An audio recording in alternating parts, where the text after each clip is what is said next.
Okey, Assalamualaikum warahmatullahi wabarakatuh. Berjumpa kita lagi dalam siri menjawab soalan percubaan tahun 2022, yang ni bab 2 ya, bab 2 untuk tingkatan 4. Kali ni kita nak buat Selangor set 3, soalan nombor 1. Okey, jom. Raja 1 menunjukkan satu komponen sel. Jadi ni dah confirm lah ni mitokondrion. Okey, tak ada benda lain dah, mesti confirm mitokondrion sebab kat bahagian dalam ni ada membran berlipat-lipat. Jadi mitokondrion lah jawapannya. A1, namakan komponen sel tersebut. Mitokondrion, satu markah. Mitokondrion, satu markah. Okey, nombor 2 pula, terangkan kesan ketiadaan komponen sel ini di dalam sel otot. Kalau tak ada kat dalam sel otot, apa yang berlaku?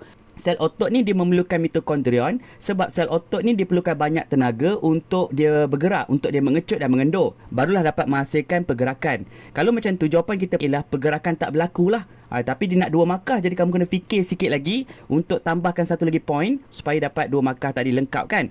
Kamu boleh kaitkan yang pergerakan tu disebabkan oleh tenaga. Tenaga pula terhasil daripada ataupun terjana daripada respirasi sel. So kamu boleh jawab respirasi sel. Jadi contoh jawapan, respirasi sel tidak berlaku. Kalau sel otot tak ada mitokondrion, jadi respirasi sel tidak berlaku. Kesannya tenaga tidak dijana.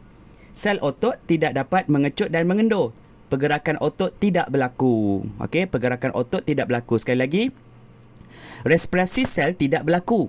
Tenaga tidak dijana. Sel otot tidak dapat mengecut dan mengendur. Pergerakan otot tidak berlaku. Okey, 2 markah. B1, komponen sel dalam raja 1 iaitu mitokondrion tadi memerlukan sebatian organik untuk menjalankan satu tindak balas kimia. Ada satu je jawapan dia kan. Ini kan proses respirasi sel. Jadi dia punya sebatian organik yang bertindak sebagai substrat dalam respirasi sel ialah glukosa. Namakan sebatian organik tersebut. Glukosa jawapannya. Dan nyatakan bagaimana sebatian organik ini diperoleh di dalam darah manusia. Okey, sekarang kita kena fikir macam mana kita nak dapatkan glukosa sehingga dia berada dalam kita punya salur darah. Macam mana tu? Glukosa berada dalam salur darah. Macam mana? Mestilah glukosa tu kita perolehi daripada pemakanan kita. Kita makan makanan terutamanya yang mengandungi karbohidrat. Contohnya macam nasi, macam roti, macam kentang. Itu kaya dengan karbohidrat.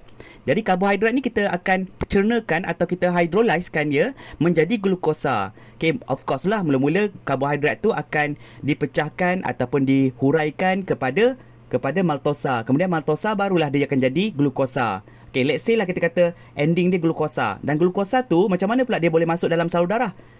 Melalui vilus kan? Melalui vilus tu. Dekat vilus tu ada kapilari darah. Jadi dia akan masuklah ke dalam kapilari darah dan akhirnya berada dalam sistem peredaran darah manusia. Itu jawapan kita. Jadi contoh jawapan kamu boleh cakap dia punya substrat dia ataupun sebatian organik itu ialah glukosa.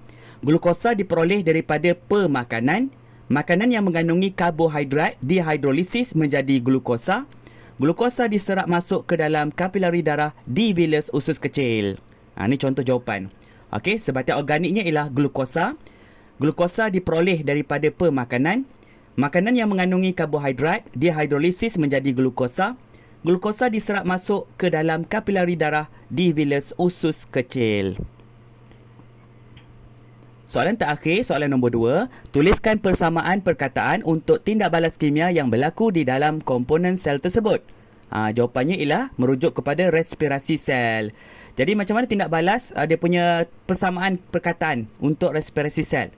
Kita ada glukosa, tambahkan dengan oksigen, menghasilkan tenaga, karbon dioksida berserta dengan air. Jadi glukosa plus oksigen produce tenaga plus karbon dioksida plus water. Okey, boleh? Okey, itu saja. Selamat mencuba. Bye-bye.